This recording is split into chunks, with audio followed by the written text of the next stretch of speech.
주의 말씀 듣겠습니다. 오늘 주신 말씀은 출애굽기 19장 3절에서 6절까지입니다. 나는 너희를 속량한 내 하나님 여호와라, 이런 제목으로 서사와 역사 시리즈 네 번째 말씀 같이 듣겠습니다.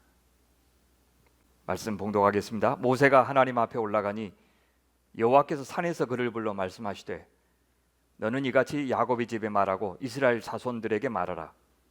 내가 애굽 사람에게 어떻게 행하였음과 내가 어떻게 독수리 날개로 너희를 업어 내게로 인도하였음을 너희가 보았느니라. 세계가 다 내게 속하였나니 너희가 내 말을 잘 듣고 내 언약을 지키면 너희는 모든 민족 중에서 내 소유가 되겠고 너희가 내게 대하여 제사장 나라가 되며 거룩한 백성이 되리라. 너는 이 말을 이스라엘 자손에게 전할지니라. 아멘. 성경에서 창조라는 단어와 함께 가장 중요한 단어가 있다면 그것은 바로 구원일 겁니다. 사실 성경 전체가 구원의 역사를 기록하고 있다고 해도 과언이 아닙니다. 그런데 그 구원이 무엇이냐? 그 구원은 바로 하나님의 창조의 목적을 이루는 하나님의 방법입니다. 바로 그런 이유로 구원은 이 세상을 창조하신 하나님의 능력으로만 가능합니다. 그러니까 구원은 그 자체로 목적이 아니라 우리를 처음 창조하실 때 하나님께서 의도하셨던 바로 그 창조의 목적을 이루기 위하여 하시는 하나님의 일이 바로 구원입니다. 우리는 창조의 하나님께서는 이 세상을 무에서 유로 창조하셨을 뿐만 아니라 혼돈에서 질서와 조화로 창조하신 분이기도 하다고 하는 사실을 지난 시간에 보았습니다. 그 창조는 맨 처음 창조하셨을 때 모든 것을 다 완전하고 완벽하게 창조하신 것이 아니라 그 어떤 의도와 목적을 갖고 시작하신 어떤 방향을 향해서 창조하기 시작한 것이라고 했습니다. 그 방향을 따라 창조의 목적을 이루어 가는 것이 바로 하나님 나라의 역사, 구속사입니다.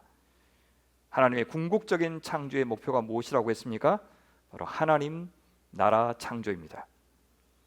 그 하나님 나라에는 왕이신 하나님께서 계시고 또 그 왕이 사랑으로 그리고 정의와 공의로 통치하시는 백성들이 있습니다. 그들은 하나님의 사랑에 또한 사랑으로 응답하는 백성들입니다. 그 백성들은 하나님에게뿐만 아니라 다른 사람들에게도 그리고 하나님이 지으신 다른 생명체들에게도 사랑을 베푸는 사람들입니다. 이런 사랑의 사람으로 창조되어 가는 모든 역사가 바로 구원의 역사 혹은 구속의 역사라는 것입니다. 그래서 구원 혹은 구속 혹은 속량의 다른 표현은 새 창조다, 이렇게 말할 수가 있습니다.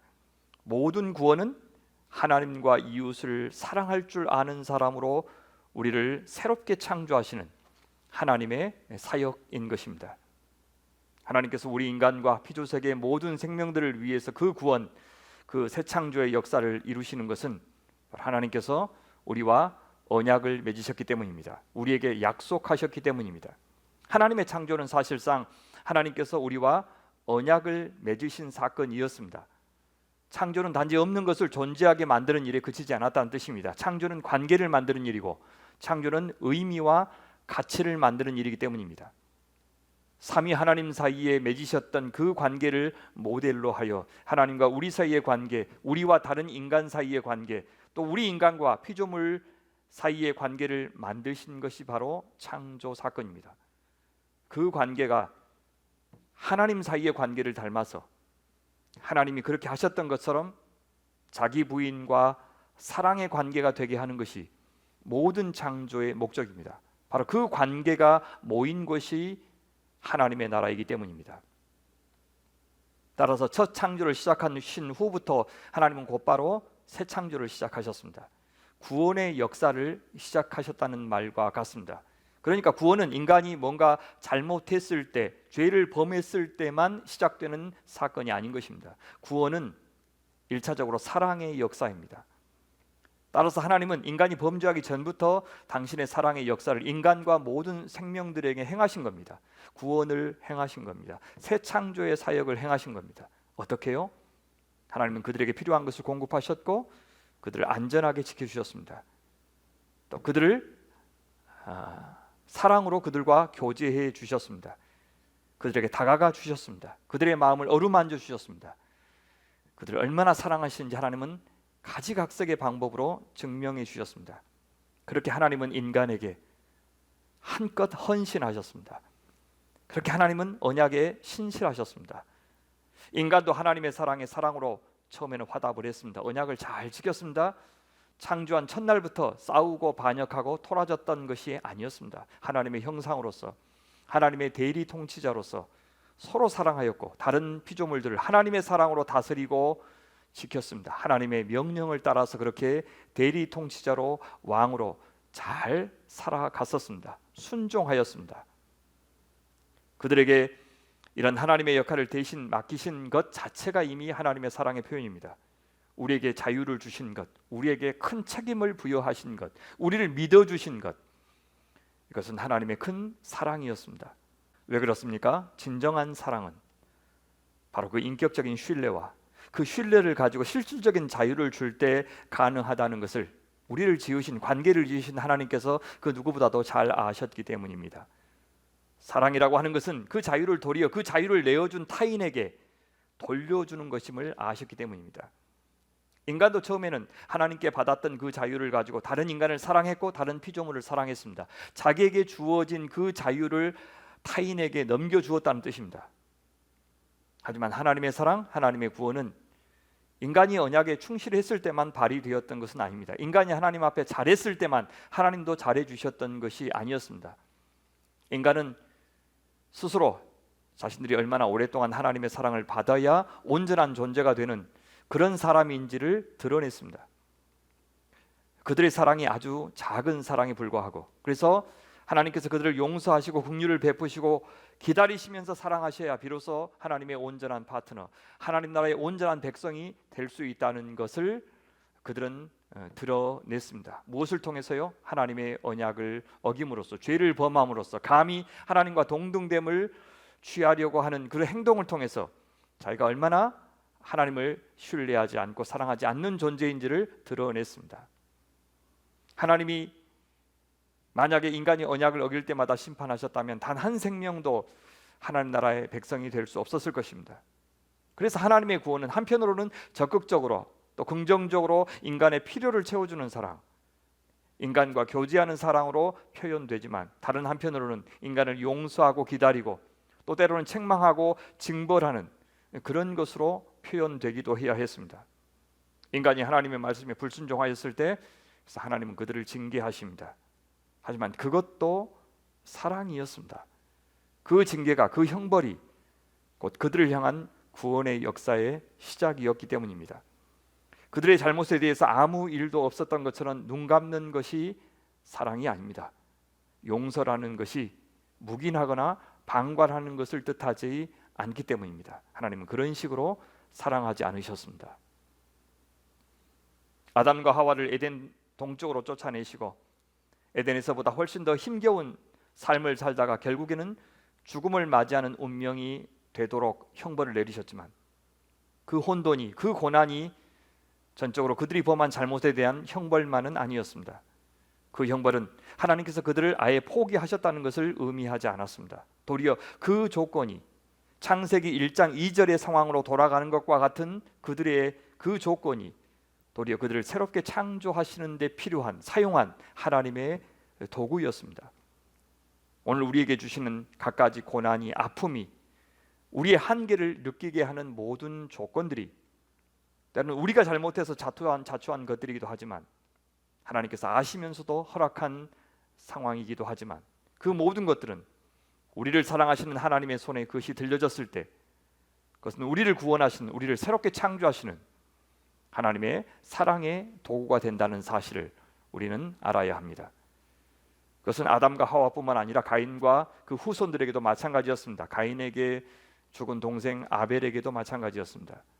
그들에게도 하나님은 구원의 역사를 행하셨습니다. 하나님의 구원의 역사가 없이는 어떤 인간도 어떤 생명체도 존재할 수 없습니다.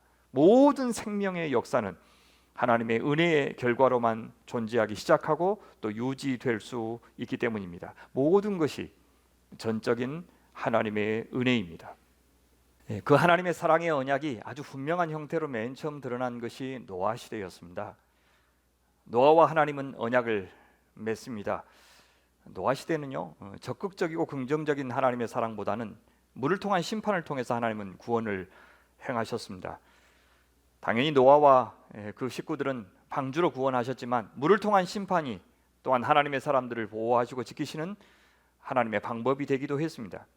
악한 세력들을 완전히 제거하시는 것은 새 하늘과 새 땅이 도래할 때 이루어지겠지만 그 전에 하나님께서 마지막으로 악의 세력을 완전히 제거하신 때가 바로 그 노아의 시대였습니다.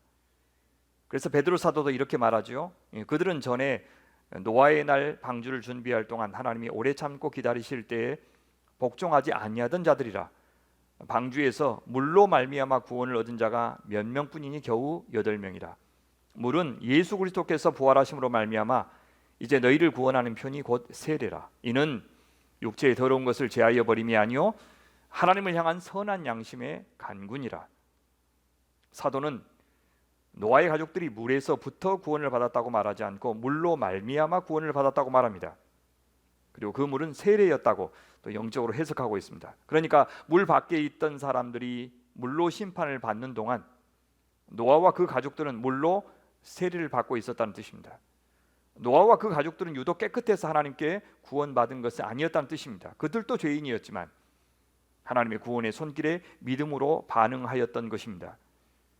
하나님은 홍수물로 악한 세력으로부터 노아와 그 가족을 구원하셨을 뿐만 아니라 노아와 그 가족의 죄도 용서하신 겁니다. 그리고 노아와 언약을 맺으셨습니다. 다시 적극적이고 긍정적인 구원, 적극적이고 긍정적인 사랑을 베푸신 겁니다. 하나님께서 다시 공급하시고 다시 채우시고 다시 지키시고 다시 당신 백성과 교제하는 사랑을 베푸십니다. 자기 백성과 함께 하시면서 그들에게 사랑을 가르치시고 있습니다. 특별히 이번에는 다시는 물로 이 세상을 심판하는 일이 없을 것이고 모든 피조 세계를 새 하늘과 새 땅이 임하는 그날까지 보존해 주시겠다고 약속하셨습니다. 마치 노아에게 제2의 아담의 역할을 부여하시는 것처럼 말씀하셨습니다.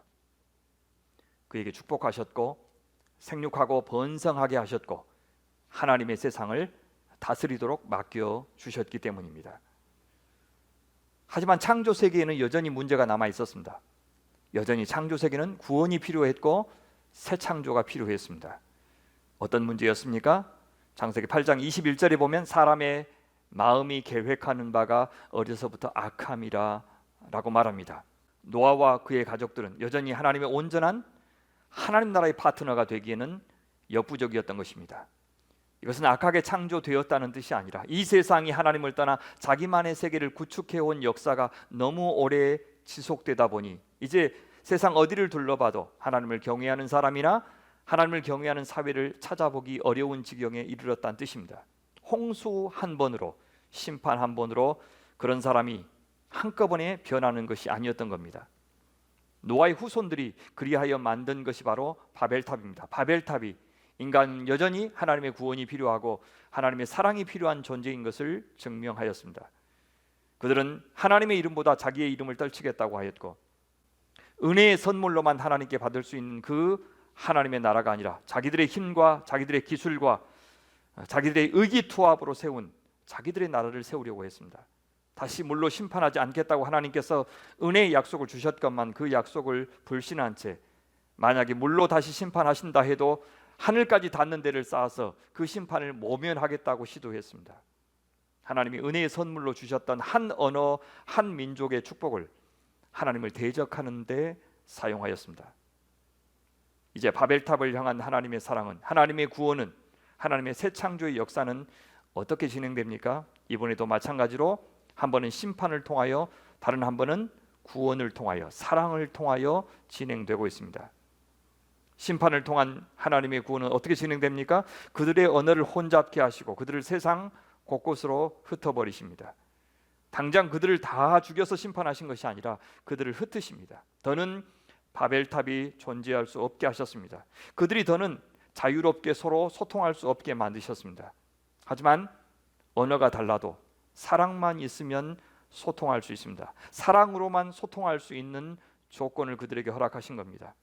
흩어짐이 당장에는 그들에게 뼈아픈 손실이었겠지만 그것 역시 심판이면서 동시에 하나님의 구원의 손길이었던 것입니다.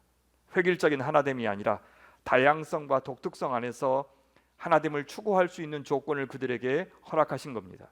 따로 또 같이라고 하는 하나님 나라의 신비, 삼위 하나님의 연합의 신비를 그들이 누릴 수 있도록 조건을 그들에게 허락하신 겁니다. 또한 하나님은 이 심판을 통해서뿐만 아니라 사랑을 통해서, 구원을 통해서 그들에게 새 창조의 역사를 시작하십니다. 하나님은 아브라함과 사레를 바로 그 바벨탑으로부터 구원하십니다. 이것이 바로 아브라함과 맺었던 아브라함 언약입니다. 하나님이 바벨탑의 사람들에게 베푸신 아주 적극적이고 긍정적인 구원이 바로 그것입니다. 아브라함에게 본토 친척 아비의 집을 떠나라고 하신 것은 분명 가혹하게 들리는 요구입니다. 그가 그동안 안식과 안전의 근거로 삼고 있었던 모든 것을 일거에 끊으라고 하는 요구이기 때문입니다. 안전한 정착 생활을 포기하고 이제부터 유랑과 방랑의 삶을 시작하라는 뜻입니다. 객과 그다음 우거하는 자로서 살라고 하는 명령이었기 때문입니다. 어떻게 보면 그것 역시 심판의 명령처럼 들릴 수 있습니다. 하지만 아닙니다. 그것은 아주 적극적인 사랑의 초청입니다. 하나님 당신만을 유일한 안전의 근거로, 축복의 근거로, 안식의 근거로 삼으라고 하는 명령이면서 초청입니다. 아브라함과 사라를 향한 하나님의 절대적인 사랑을 부디 믿어달라고 하는 요청이었기 때문입니다. 아브라함이 하나님의 그 명령에 순종할 때, 그 초청에 응답할 때 하나님은 그에게 세 가지를 주시겠다고 약속하셨습니다. 첫째는 많은 민족입니다. 둘째는 땅입니다. 셋째는 복입니다. 그는 사실상 하나님 나라를 약속으로 받은 겁니다. 하나님은 이 아브라함을 통해서 계속하여 자신의 창조의 목표를 이루어 가시겠다고 말씀하신 겁니다. 이 아브라함을 통해서 지금 온 세상에 흩어져 있는 바벨탑의 사람들, 저주 아래 있던 사람들을 구원하시겠다는 뜻이었습니다. 그래서 그 전에 먼저 아브라함을 구원하신 겁니다. 아브라함을 부르신 것은 아브라함만 구원하시기 위한 것이 아니라 저 바벨탑의 저주 아래 있는 사람들을 하나님 자신이 포기할 수 없다고 하는 일종의 사랑의 표시였습니다. 바벨탑의 안전으로부터 떠나라고 하신 것은 절대 아브라함에게 생명이 될 수가 없고 하나님 나라의 백성이 되지 못하게 만드는 모든 조건으로부터 떠나라고 하는 명령이기 때문에 그것은 하나님의 구원의 역사였습니다. 그것은 오늘 우리 시대 우리에게 예수님께서 십자가를 지고 나를 따르라 하신 명령과 다름 아닙니다.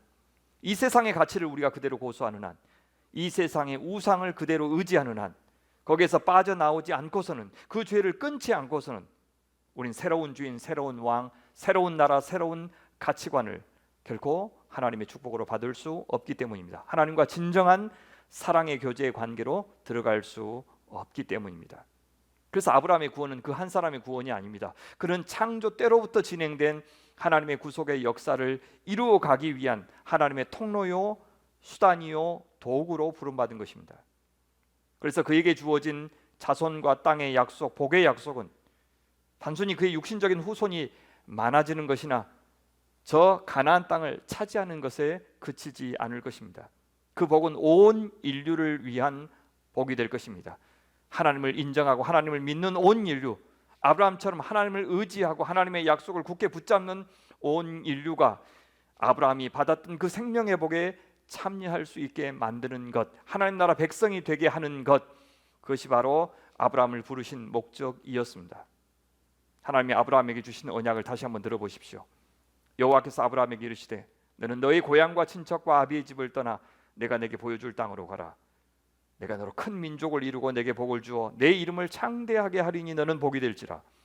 너를 축복하는 자에게는 내가 복을 내리고 너를 저주하는 자에게는 내가 저주하리니 땅의 모든 족속이 너로 말미암아 복을 얻을 것이라 하시니라. 땅의 모든 족속이 너로 말미암아 복을 얻을 것이라. 아브라함에게 주신 복은 하나님만이 주실 수 있는 언약적인 복이요, 동시에 아브라함이 아니라 모든 사람이 같이 누려야 하는 선교적인 복이어야 했습니다. 아브라함은 바벨의 저주 아래 살고 있는 이들에게 진정한 생명의 복을 누릴 수 있는 길을 보여주는 사람이 되어야 했습니다. 아니, 하나님께서 그의 삶을 통해서 보여주실 겁니다. 다만 아브라함은 자기를 부인하고 자기 십자가를 지고 주의 말씀에 순종하면서 하나님의 충실한 하나님의 신실한 복의 통로만 되면 되는 것이었습니다. 그것이 아브라함 자신에게도 복이 될 것이라고 하나님은 약속하고 계신 겁니다. 이렇듯 하나님의 구원의 역사, 새 창조의 역사는 역사 속에서 지속적으로 이어져 왔습니다. 이제 이 아브라함의 언약, 아브라함에게 주신 약속이 역사 속에서 실현되는 이야기가 나머지 족장들 이삭과 야곱과 요셉의 이야기 속에서 진행됩니다. 그리고 이제 더 분명하게 한 국가 단위로 이루어진 것이 바로 이스라엘의 탄생이었습니다. 하나님의 나라 이스라엘을 역사 속에 탄생시킨 사건, 창조한 사건이 바로 출애굽 사건입니다. 그들을 애굽의 바로 황제의 지배에서 해방시켜 가나안 땅으로, 더 나아가서 하나님의 통치 아래로 들어가게 한 사건이 출애굽입니다. 이것은 마치 아브라함을 바벨탑에서부터, 갈대아 우르에서부터 해방시켜 가나안 땅에 이르게 하신 것과 같습니다. 출애굽은 바로 아브라함에게 주신 약속을 이루신 사건입니다. 물론 그것이 전부는 아닙니다. 우리가 알듯이 그 약속은 우리 주 예수 그리스도를 통해서 성취되었고, 그분이 재림하실 때 새 하늘과 새 땅이 도래할 때 완전히 이루어질 것입니다. 이렇듯 하나님의 구원은 늘 두 가지 측면이 있습니다. 긍정적이고 적극적인 측면, 그것은 하나님의 공급하시고 채우시는 사랑, 하나님의 교제하시는 사랑, 바로 그것이 구원입니다. 또 하나는 징계와 심판을 통한 구원입니다. 이스라엘의 출애굽 사건에도 이 두 가지 방식의 구원이 다 나타나고 있습니다. 출애굽기 1장부터 18장은 애굽의 소나기에서 이스라엘을 해방시키는 구원입니다. 심판을 통한 구원입니다. 둘째, 출애굽기 19장부터 저 모세오경의 끝까지 신명기까지는 하나님의 언약 백성으로의 구원입니다.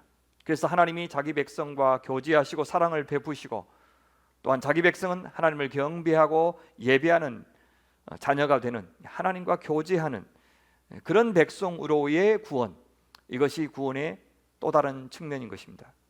애굽을 심판하셔서 그들이 준 고난과 갖은 학정으로부터 벗어나게 하는 것만이 구원이 아닙니다. 하나님을 사랑하고 이웃을 사랑하는 사람으로, 하나님을 진실하게 예배하고 하나님의 말씀에 순종하며 하나님과 교제하는 사람으로 변화시키는 것까지를 구원이라고 부르는 것입니다. 우리는 이 두 측면의 구원, 이 두 측면의 하나님의 사랑을 동시에 같이 이해해야 합니다.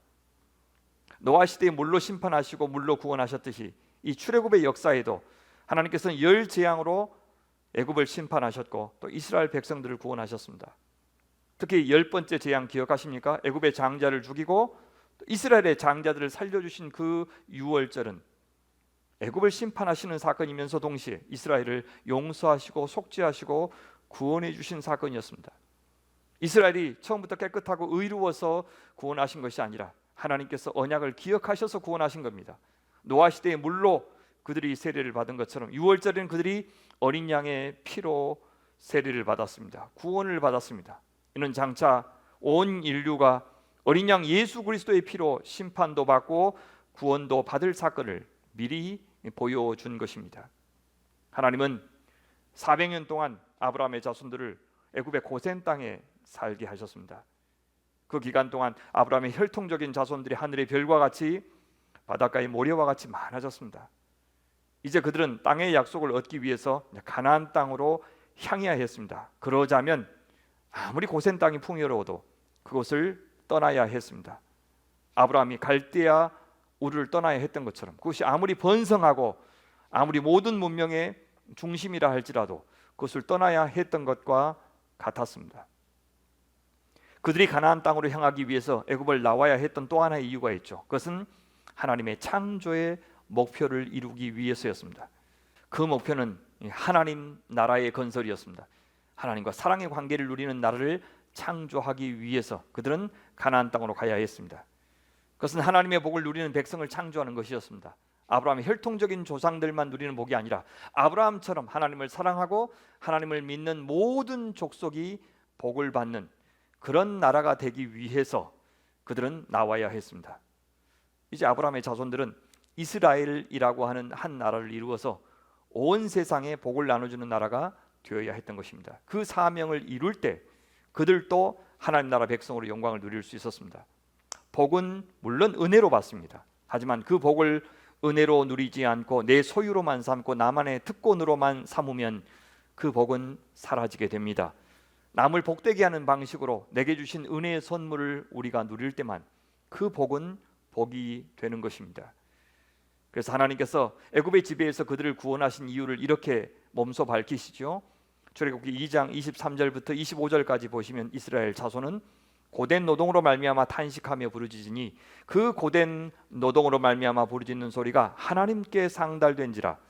하나님이 그들의 고통 소리를 들으시고 하나님이 아브라함과 이삭과 야곱에게 세운 그 언약을 기억하사 하나님이 이스라엘 자손을 돌보셨고 하나님이 그들을 기억하셨더라.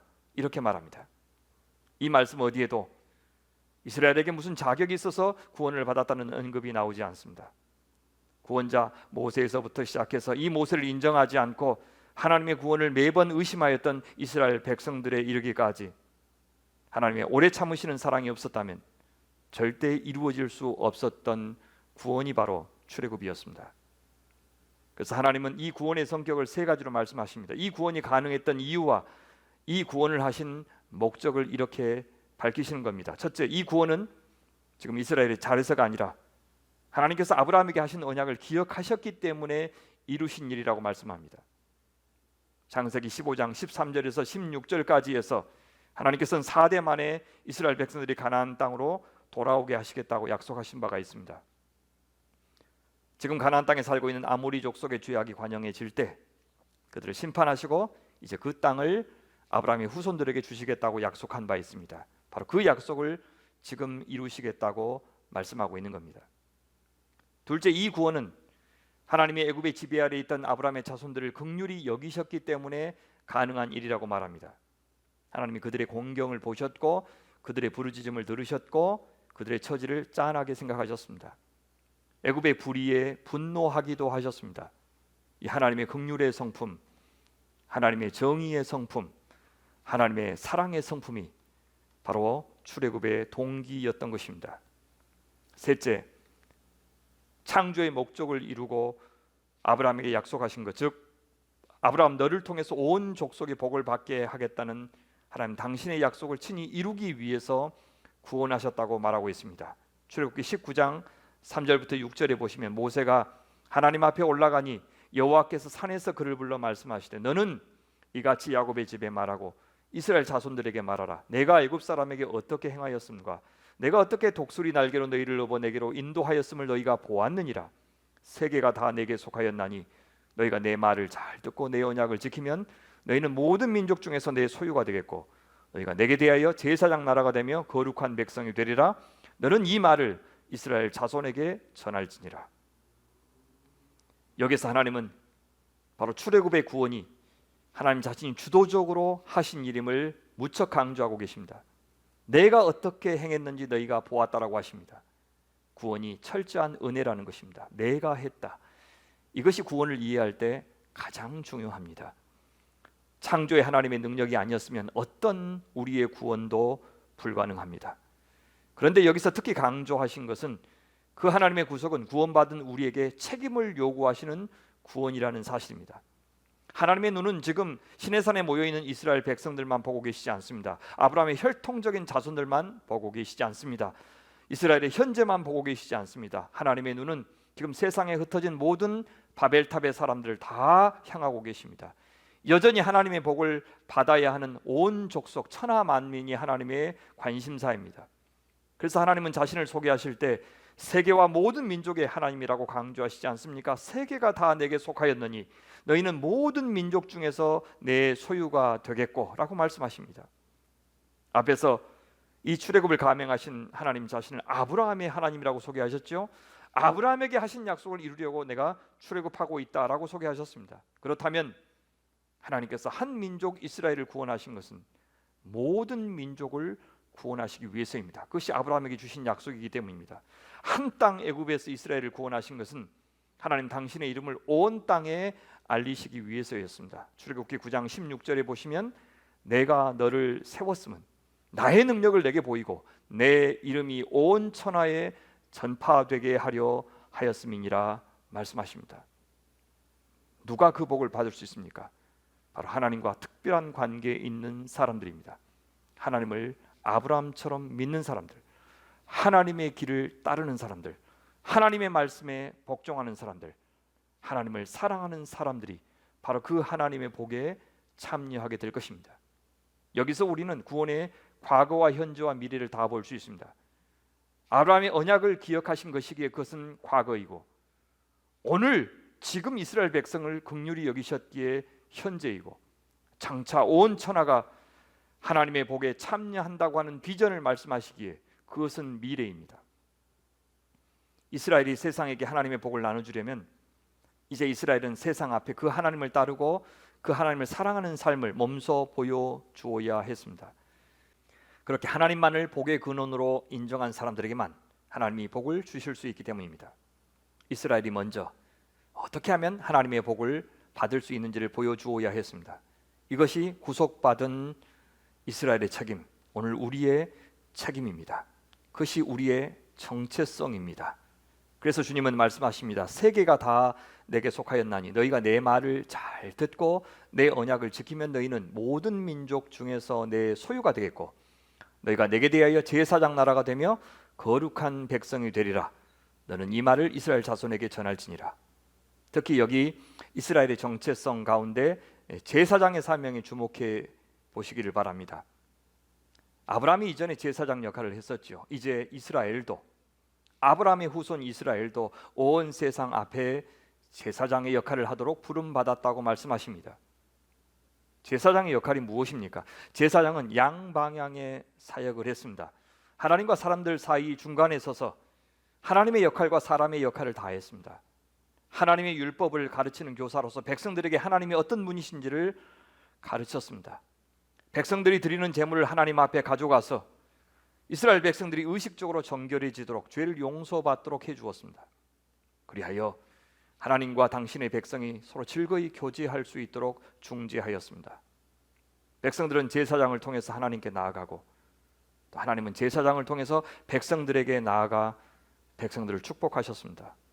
이스라엘 전체가 다른 세상의 모든 민족들을 향하여 또한 제사장이 된다는 것은 무슨 뜻이겠습니까? 하나님을 위해서 제사장이 이스라엘 백성들에게 수행했던 일을 이제는 온 민족들을 향하여 한다는 뜻입니다. 하나님은 이스라엘 백성들을 통해서 세상에 자신을 알리실 것입니다. 동시에 이스라엘을 통해서 세상을 자신에게 오게 하실 것입니다. 제사장으로서 이스라엘의 사명은 바로 선교적 사명이었던 것입니다. 그래야 하나님의 복을 전하는 선교사로 이스라엘은 부름을 받았습니다. 구원을 받은 자의 책임은 바로 그 구원자 하나님을 세상에 소개하는 일입니다.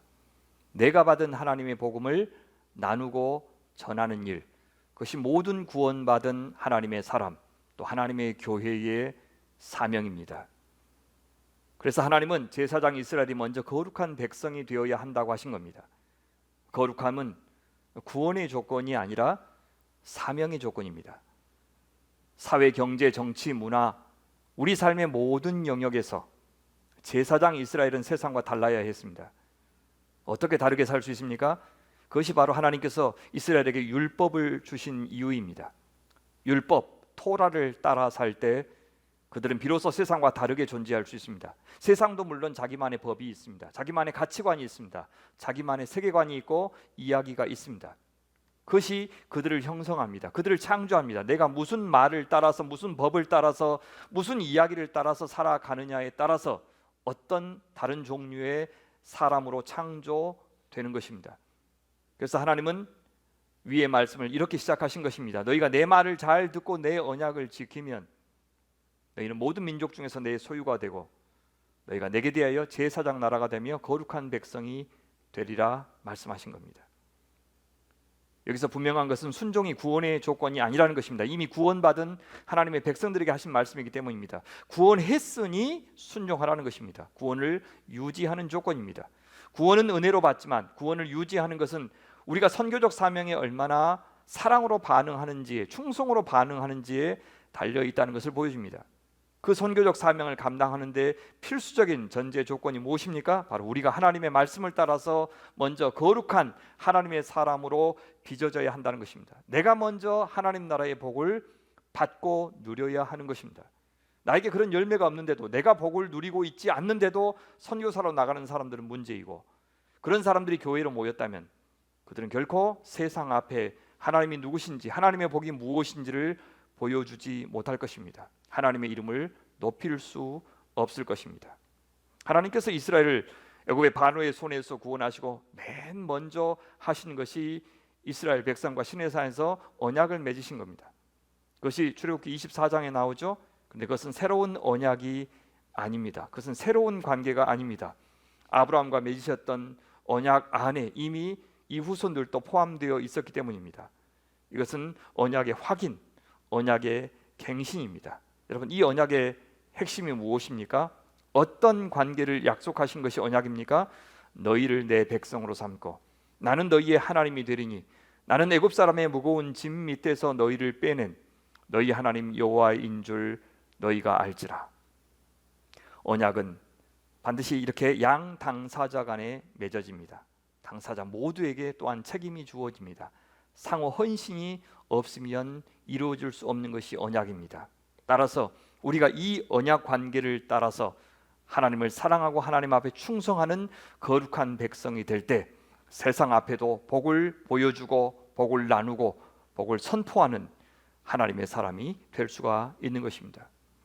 무엇에 대해서 헌신해야 하는지를 적어 놓은 것이 바로 율법 토라라고 했습니다. 언약의 조건을 명시하는 것이 바로 율법입니다. 그런데 율법이라는 단어 토라는 단지 율법이나 법률만을 의미하지 않습니다. 가르침, 교훈, 어떤 지침까지를 모두 포함하는 표현입니다. 그래서 토라는 율법에 해당하는 것은 물론이고 창조서부터 시작해서 약속의 땅 경계에 이르기까지 놀라운 모든 구속의 이야기, 그 이야기를 통해서 가르치신 모든 교훈을 다 포함하여 이 토라라고 표현할 수가 있는 겁니다. 토라에 순종하라는 말은 그래서 율법 조문에 순종하라는 뜻만이 아니라 이 구원의 이야기에서 우리가 얻을 수 있는 교훈, 찾을 수 있는 하나님, 또한 찾을 수 있는 원리나 질서에 순종하라는 의미도 포함하고 있는 것입니다. 토라 가운데 10계명은 소위 모든 이 토라의 헌법에 해당합니다. 핵심 원리에 해당합니다. 우리가 알듯이 여기에는 하나님과의 관계에서 우리가 어떻게 해야 되는지와 또 이웃과의 관계에서 어떻게 해야 되는지를 잘 보여주고 있습니다. 1계명부터 4계명은 하나님과의 관계에서 수직적인 관계에서, 5계명부터 10계명까지는 수평적인 관계에서 이웃과의 관계에서 이 관계의 질서, 도리를 잘 보여줍니다. 예수님이 이 10계명을 잘 요약하셨지요. 하나님 사랑과 이웃 사랑의 정신이 그 안에 들어있다고 말씀하셨습니다. 그 밖에 출애굽기에 나오는 다른 모든 법들은 일종의 판례들입니다. 거기는 분쟁이나 손상, 폭행, 과실, 사고, 우리가 살면서 맞닥뜨릴 수 있는 여러 가지 상황에서 어떻게 재판해야 되는지를 기록하고 있습니다. 물론 일어날 수 있는 모든 경우를 다 나열하고 있는 것은 아닙니다. 이것도 역시 원리입니다. 특별히 이 법들을 보면 하나님께서 사회적인 약자들을 얼마나 잘 보호해주고 계신다는 것을 알 수가 있습니다.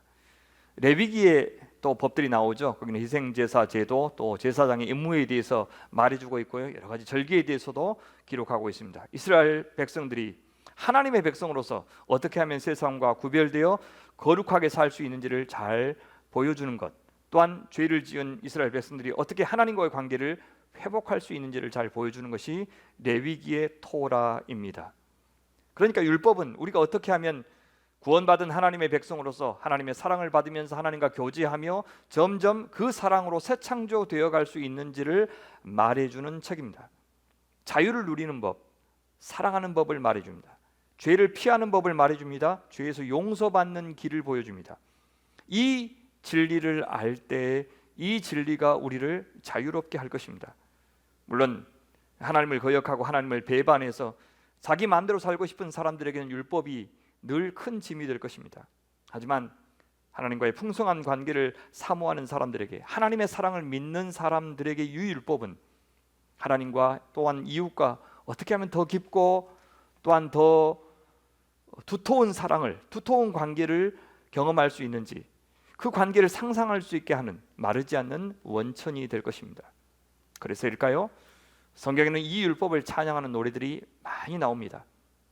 시편 19편에 보시면 여호와의 율법은 완전하여 영혼을 소성시키며 여호와의 증거는 확실하여 우둔한 자를 지혜롭게 하며 여호와의 교훈은 정직하여 마음을 기쁘게 하고 여호와의 계명은 순결하여 눈을 밝게 하시도다. 여호와를 경외하는 도는 정결하여 영원까지 이르고 여호와의 법도 진실하여 다 의로우니 금 곧 많은 순금보다 더 사모할 것이며 꿀과 송이꿀보다 더 달도다. 이렇게 노래하고 있습니다. 율법의 달콤함보다 더 달콤한 것 없고 율법의 가치보다 더 값진 것 없다고 노래하고 있습니다.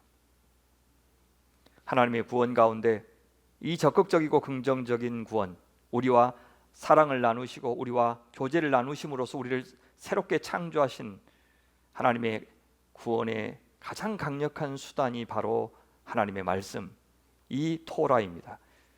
하나님의 말씀은 하나님의 구속하시는 사랑과 그 구속하실 수 있는 능력과 하나님의 은혜를 경험한 사람들에게는 가장 큰 하나님의 선물로 다가올 것입니다. 말씀을 통해서 하나님과 교제하면서 하나님의 거룩한 사람이 되어갈 때 우리는 점점 더 선교적 사명을 잘 감당하는 하나님의 사람이 될 수 있습니다. 우리가 빛이 되어야 빛이신 하나님을 전할 수 있지 않겠습니까? 우리가 하나님의 창조의 목적을 따라 살 때 세상을 그 창조의 목적으로 부를 수 있지 않겠습니까? 거짓된 우상으로 가득 찬 이 세상에서 살아계신 하나님의 성품을 반영하고 하나님의 길을 비춰주는 빛의 공동체가 될 때 세상에게 비로소 우리가 복이 될 수 있습니다. 세상과 다르게 살 때 세상과 다르신 하나님을 전할 수가 있는 겁니다. 이것이 이스라엘을 구원하시면서 하나님께서 마음속에 그리셨던 바로 그 모습입니다. 하나님의 구상입니다. 하나님의 가치관과 하나님의 기준으로 통치되는 나라, 그리하여 사회 제도, 사회 영역 전반에 걸쳐서 하나님의 위대하심을 드러내는 그런 나라를 하나님은 상상하신 겁니다. 신명기 4장 5절부터 8절에 그 하나님의 그림을 이렇게 묘사하고 있습니다. 내가 나의 하나님 여호와께서 명령하신 대로 규례와 법도를 너희에게 가르쳤나니 이는 너희가 들어가서 저 가나안 땅에 들어가서 기업으로 차지할 땅에서 그대로 행하게 하려 함인즉 너희는 지켜 행하라. 이것이 여러 민족 앞에서 너희의 지혜요 너희의 지식이라. 그들이 이 모든 규례를 듣고 이르기를 이 큰 나라 사람은 과연 지혜와 지식이 있는 백성이로다 하리라. 우리 하나님 여호와께서 우리가 그에게 기도할 때마다 우리에게 가까이 하심과 같이 그 신이 가까이 함을 얻은 큰 나라가 어디 있느냐. 오늘 내가 너희에게 선포하는 이 율법과 같이 그 규례와 법도가 공의로운 큰 나라가 어디 있느냐. 정말 우리에게 한껏 정말 자부심과 자긍심을 드높이는 그런 말씀 아닙니까? 우리가 이렇게 특권을 받았는데, 이렇게 놀라운 구별된 백성으로 부름을 받았는데 이 삶을 영위하지 않는다면 참으로 안타까운 것이 아닐 수 없습니다. 우리 그리스도인들은 세상 앞에 바로 하나님이 누구신지, 하나님의 백성이 얼마나 위대한 백성인지를 드러내는 광고판으로 부름받은 것입니다. 그렇게 사는 사람들을 성경은 여호와의 길로 행한다라고 표현합니다. 말씀대로 행한다는 것은 물론 말씀에 따라 순종한다는 뜻도 되지만 여호와의 자취를 따라간다, 이미 여호와께서 행하신 일을 본받는다는 뜻도 됩니다.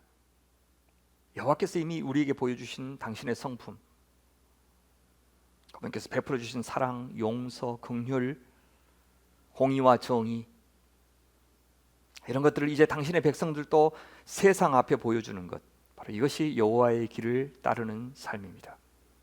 그래서 주님은 출애굽기에서 늘 말씀하시기를 내가 너희에게 이렇게 하였으니 너희도 이렇게 하여라, 이렇게 말씀하신 겁니다. 가령 안식년을 예로 들어볼까요? 6년마다 자기 집에 종으로 있던 자들 다 집으로 돌려보내라고 말씀하십니다. 그리고 그렇게 해야 되는 이유를 이렇게 되십니다. 자유를 주어서 내보낼 때 빈손으로 내보내서는 안 됩니다. 당신들은 주 당신들의 하나님으로부터 복을 받은 대로 당신들의 양떼와 타작마당에서 거둔 것과 포도주들에서 짜낸 것을 그에게 넉넉하게 주어서 내보내야 합니다. 당신들이 이집트 땅에서 종살이 한 것과 주 당신들의 하나님이 당신들을 거기에서 구속하여 주신 것을 생각하십시오. 그러므로 내가 오늘 이러한 것을 당신들에게 명령하는 것입니다. 당신들이 이집트 땅에서 종살이 한 것, 주 당신들의 하나님이 당신들에게 거기서 구속해 주신 것을 생각하십시오. 그리고 당신의 종들에게 똑같이 하십시오. 그런 뜻입니다. 단순히 일을 모방하는 것이 아니라 하나님의 성품을 본받아라. 하나님과 같은 사람이 되라. 그렇게 말씀하신 겁니다. 그래야 하나님의 자녀, 하나님의 백성이라고 불릴 수 있는 겁니다. 이것이 창조의 목표이고 구원의 목표입니다.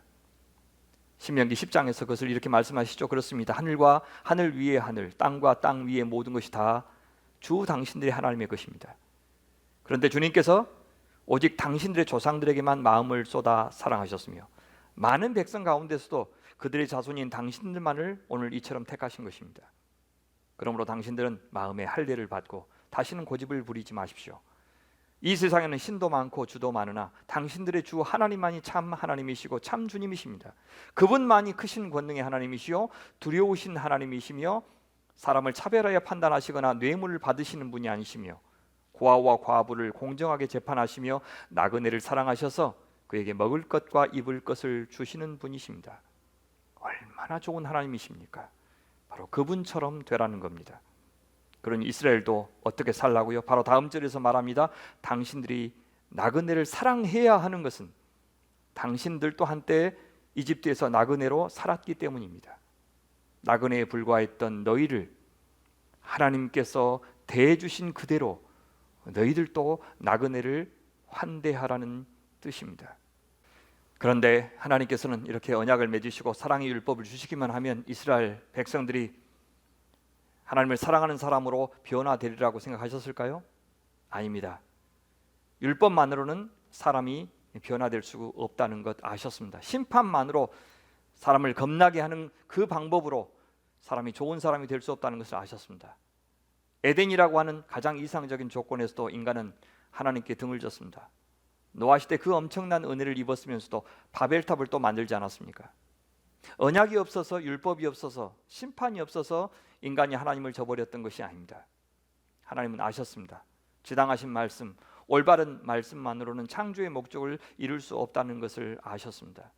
그래서 하나님께서는 레위기서를 보면 인간이 죄를 용서받을 수 있는 희생제사 제도를 미리 마련해 주시고 있습니다. 일상의 죄뿐만 아니라 의식적인 부정으로부터도 정결해질 수 있는 길을 이미 열어주셨습니다. 물론 저절로 제사만 지내면 죄가 용서되는 것도 아니었고 고의로 범한 죄는 반드시 회개가 있어야 했습니다. 하나님의 구원의 역사, 하나님의 새 창조의 역사는 그렇게 이스라엘의 실패와 심판에도 불구하고 중단되지 않을 것임을 레위기서를 통해서 미리 보여주신 겁니다.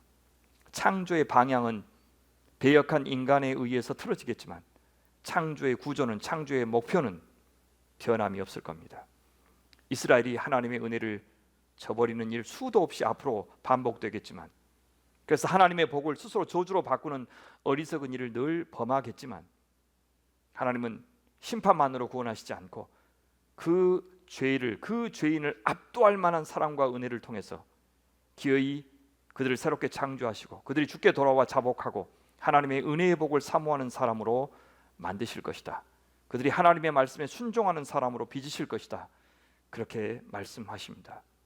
신명기에서부터 이 인간의 실패와 하나님의 은혜를 동시에 강조하고 있습니다.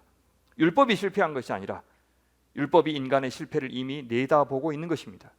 그 말은 처음부터 율법 자체가 구원의 길은 아니었다는 뜻입니다. 그것이 사도 바울이 신약에서 강조하는 바입니다. 율법 자체는 죄인을 완전하게 할 수 없습니다. 죄를 죄로 정죄할 뿐입니다. 율법이 육신으로 말미암아 연약하여 할 수 없는 것을 하나님은 당신의 아들 예수 그리스도를 통해서 하셨습니다. 그 사랑이 바로 하나님이 인간을 대신하여 심판을 받으셨고 인간을 대신하여 수치를 당하셨고 인간을 대신하여 정죄를 당하셨고 인간을 대신하여 저주를 담당하신 것으로 나타난 겁니다. 율법은 이미 그것을 내다보고 있습니다. 율법은 인간의 범죄뿐만 아니라 그 범죄를 넘어서는 하나님의 은혜까지 내다보고 있습니다. 구원은 철저하게 하나님의 은혜로만, 하나님의 사랑으로만 가능하다고 율법은 이미 말하고 있습니다. 여기서 우리는 이 말씀을 마무리하면서 출애굽 사건이 우리에게 주는 묘사하는 구원이 무엇인지 몇 가지 살펴보려고 합니다. 첫째, 출애굽의 구원은 우리의 구원은 아주 실제적인 일이고 이 땅의 일이고 또 사회 전반에 걸쳐서 일어나는 통전적인 구원이라고 하는 것을 보여줍니다. 무슨 말입니까? 이것은 이런 뜻입니다. 하나님은 이스라엘 백성들에게 이렇게 말씀하시지 않았습니다. 너희들 이스라엘 백성들아, 애굽 땅에 계속 살아라. 살면서 믿음을 지켜라. 그래서 죽으면 구원받아 천국에 가서 행복하게 살 날을 이 땅에서 사모하라. 그렇게 말씀하시지 않았습니다. 아무리 바로가 박해를 하고 못 살게 굴어도 하나님이 세우신 이 바로의 권세에 복종하면서 데모도 하지 말고 반항도 하지 말고 잘 인내하면서 믿음으로 견디라고 권면하신 적이 없습니다. 이 땅에서 하나님께 잘 예배하라고 말씀하신 적이 없습니다. 그렇기 때문에 우리도 특전사나 공수보대원들이 무고한 시민들을 칼로 찌르고 총으로 쏴 죽여도 저항하지 말고 가만히 있고 골방에서 나라와 민족을 위해서 기도만 하라고 가르쳐서는 안 되는 것입니다. 이 사회 권력자들과 소수의 부자들이 이념의 심판자 역할을 자처하고 모든 경제 질서를 자기들 중심으로 만들려고 하는 시도에 대해서 묵과해서는 안 됩니다. 자신들이 많이 벌어서 적선을 해주듯 혜택을 줄 때까지 파업하지 말고 가만히 있으라고 가르쳐서도 안 됩니다. 하나님은 아브라함에게 갈대아 우르에서 바벨탑에 나라가 주는 혜택을 잘 누리며 믿음을 잘 지키라고 말씀하신 적이 없기 때문입니다. 하나님은 애굽을 심판하셨습니다. 하나님은 노아 시대를 심판하셨습니다. 하나님은 소돔과 고모라를 심판하셨고 아수르와 바벨론과 페르시아 제국을 심판하셨고 예수님 시대 로마 제국을 심판하셨습니다. 실제적인 해방이 없는 구원은 무의미합니다. 해방을 위한 구체적인 노력을 전혀 하지 않은 채 영적인 구원만 말하는 사람들은 거짓말장이고 위선자들입니다.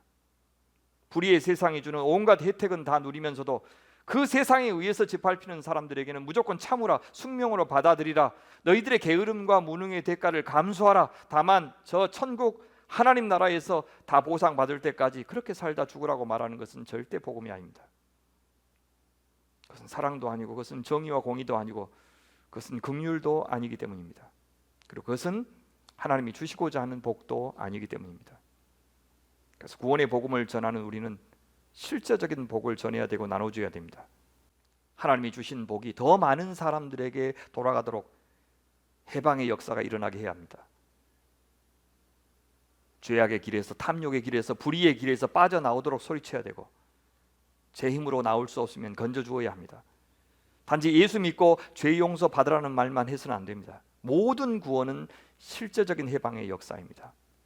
이스라엘 진영 안에서만 거룩하거나 하나님을 예배하는 안식일에만 거룩하거나 예배를 드리는 의식에서만 거룩하라고 말씀하시지 않습니다. 하나님의 말씀인 토라가 가리키는 것은 이스라엘의 삶의 모든 영역입니다. 모든 영역에서 하나님은 이스라엘의 왕이 되기를 바라십니다. 하나님이 들어갈 수 없고 간섭하거나 개입할 수 없는 영역이 우리에게 단 한 군데도 남아 있어서는 안 됩니다. 하나님의 구원은 우리의 삶의 모든 영역에서 벌어지는 실제적인 구원입니다. 물질적인 구원만이 구원은 아니고 물질적인 해방만이 해방이 아니겠지만 근본적으로는 하나님과 우리 사이의 관계가 회복되는 것이 구원의 핵심이지만 그 구원이 미치는 영향은 영적인 영역이 따로 있는 것이 아니라 우리의 삶의 모든 영역이라는 것을 우리는 꼭 기억해야 하는 것입니다. 둘째, 출애굽의 구원은 관계의 변화와 인격의 변화를 목표로 한다는 것을 보여줍니다. 아무리 해방이 중요하고 실질적인 삶의 조건의 변화가 중요하다 해도 그것이 구원의 전부는 아닌 것입니다. 이스라엘이 바로의 압제에서 벗어나 몸이 탈출하는 것만이 하나님의 목표가 아니었습니다. 이제 그들은 바로가 아니라 하나님을 사랑하는 사람들이 되어야 했고 그들이 받은 사랑의 선물, 은혜의 선물, 긍휼의 선물을 이웃들에게도 돌려주는 사람이 되어야 했습니다. 이 출애굽의 구원으로부터 시작해서 그들은 하나님과 언약을 맺었고 새로운 관계가 비로소 열리기 시작했습니다. 그러니 이제 하나님의 자녀들이 관계를 맺는 방식은 달라져야 했습니다. 그들이 추구하는 삶의 목표가 달라져야 합니다. 하나님을 예배하고 하나님을 사랑하고 하나님의 뜻을 이루는 인생을 시작해야 합니다. 그렇게 하나님의 백성으로서 하나님을 닮은 사람으로 창조되는 것까지를 구원이라고 부릅니다. 즉 출애굽의 구원은 우리의 구원이 전인적인 구원이라는 것을 말해줍니다. 그것은 욕망의 구원, 이성의 구원, 의지의 구원, 몸의 구원을 다 포함하는 우리 전 존재의 구원을 목표로 하는 구원이다 라고 하는 것을 말해줍니다. 셋째, 출애굽의 구원은 우리의 구원이 공동체를 통한 구원이고 또 공동체로의 구원이라는 것을 말해줍니다. 출애굽은 한 개인이 하나님께 결단해서 천국 가는 티켓을 얻는 그런 문제가 아니었습니다. 물론 개인적인 결단이 중요하고 그것이 요구되지만 그 개인은 철저하게 이스라엘이라고 하는 공동체 안에 속한 개인이었습니다. 따라서 공동체에게 주어진 사명과 상관없이 홀로 신앙 고백을 잘 하는 것으로 구원은 이루어질 수 없었습니다. 이스라엘에게 믿음은 애굽에 남아있지 않고 떠나는 것이었습니다. 광야에서 애굽으로 돌아가는 것이 아니라 이스라엘 백성들과 함께 홍해를 건너서 가나안 땅으로 가는 것이었습니다. 이스라엘의 운명이 한 개인의 운명이었습니다. 함께 향해야 했습니다. 함께 힘을 합쳐서 전쟁을 해야 됐습니다. 서로 배려하고 서로 사랑하고 서로의 안전을 지켜주어야 했습니다. 각자 지파별로 하나님께서 맡겨주신 일을 감당해야 했습니다. 이 이스라엘 공동체를 통하여 한 개인은 구원을 얻을 수 있었습니다. 또 한 개인은 하나님이 기뻐하시는 한 공동체, 한 나라, 한 이스라엘을 형성하는 것으로서 자신의 구원을 이루어갈 것입니다. 이스라엘이 이기적인 자기들만의 집단이 아니라 온 세상을 복되게 하는 거룩한 제사장 공동체가 되도록 기여함으로써 한 개인 자신도 새 창조되어 가는 것이었습니다. 그것은 오늘 우리도 마찬가지입니다. 이 교회를 통해서 우리는 구원을 이루어 갑니다. 여러분이 어떤 공동체를 선택하느냐가 그래서 중요한 겁니다. 어디에서 하나님의 길을 따라 걷는 교회를 만날 수가 있고 하나님의 성품을 닮은 교회, 하나님의 복을 나누어 주는 공동체를 만날 수 있는지 우리는 잘 분별해야 됩니다. 또한 이 교회를 그리스도의 몸으로 하나님의 형상 공동체로, 하나님 나라 천국 공동체로 만들어가는 일에 우리가 함께 참여함으로써 우리 자신의 구원이 이루어지는 것입니다. 이 공동체를 향한 헌신이 없고는 하나님께 대한 헌신을 말할 수가 없습니다. 이 공동체의 멤버십을 갖고 있다는 것만으로 자동으로 우리는 하나님의 백성이 되는 것은 아닙니다. 이 공동체가 하나님께서 기뻐하시는 공동체가 되어가는 일에 우리가 기여하는 바가 전혀 없다면 난 하나도 사실 변하지 않은 것입니다.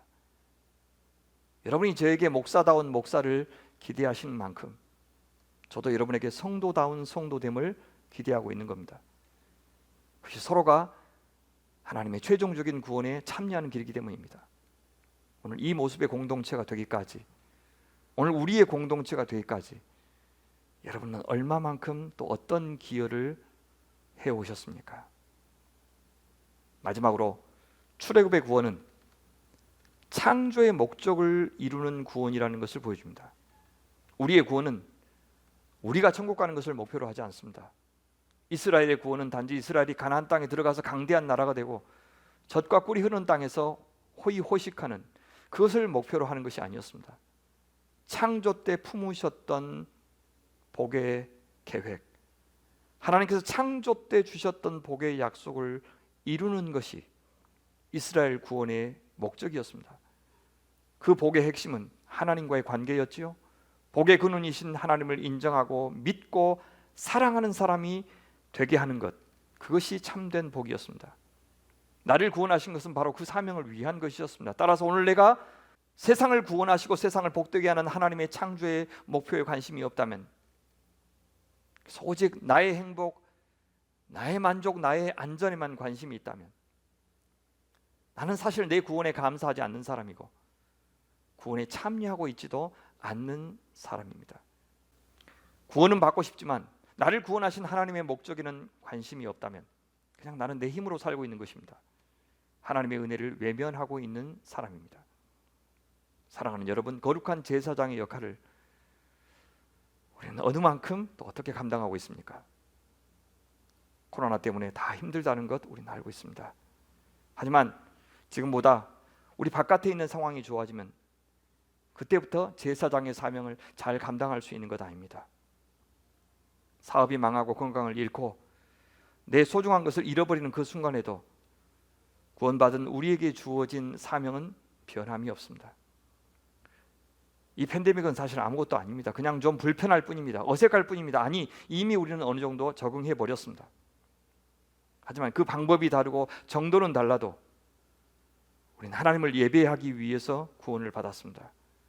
그 예배에 온 세상이 참여하여 그 복을 누리게 하기 위해서 우리는 부름을 받았습니다. 그것이 창조의 목표이기 때문입니다. 그런데 만약 그 창조의 목적을 따라서 우리의 자녀를 키우지 않는다면, 그 창조의 목적을 따라서 내 인생을 살지 않는다면 우리는 하나님과 하등 상관없는 사람이라고 말할 수밖에 없는 겁니다.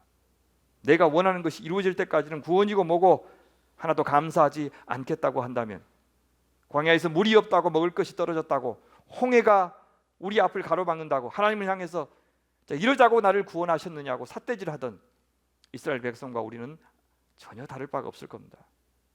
2000년 전 금요일에 이렇게 당신의 아들이 십자가에 달려 죽는데도 가만 지켜보고만 있는 저 하나님이라면, 이 예수의 하나님일 리가 없고 이 예수가 하나님의 아들 메시아일 리가 없다고 결론을 내리고 다 떠나버렸던 제자들과 우리는 전혀 다르지 않을 것입니다.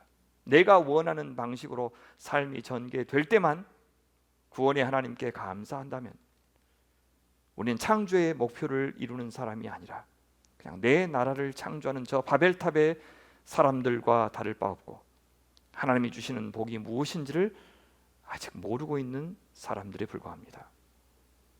그러나 사랑하는 여러분, 출애굽을 통해서 하나님께서는 우리에게 이렇게 말씀하십니다. 나는 너희의 하나님이 되고 너희는 내 백성이 되기 원한다. 나는 너희가 나의 창조 목표를 이루는 거룩한 제사장이 되기 원한다. 이제 너희는 나의 상속자다.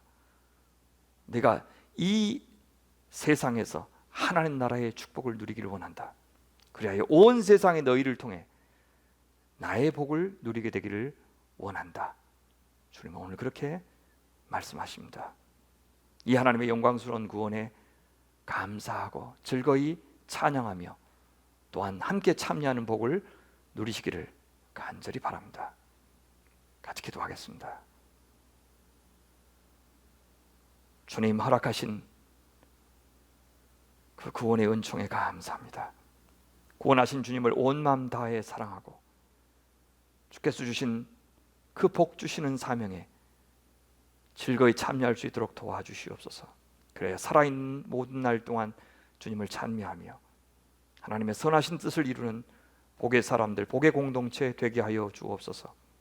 이 구원의 진리를 따라서 아름답게 빚어가는 소명의 공동체, 천국 공동체 되게 하여 주시옵소서.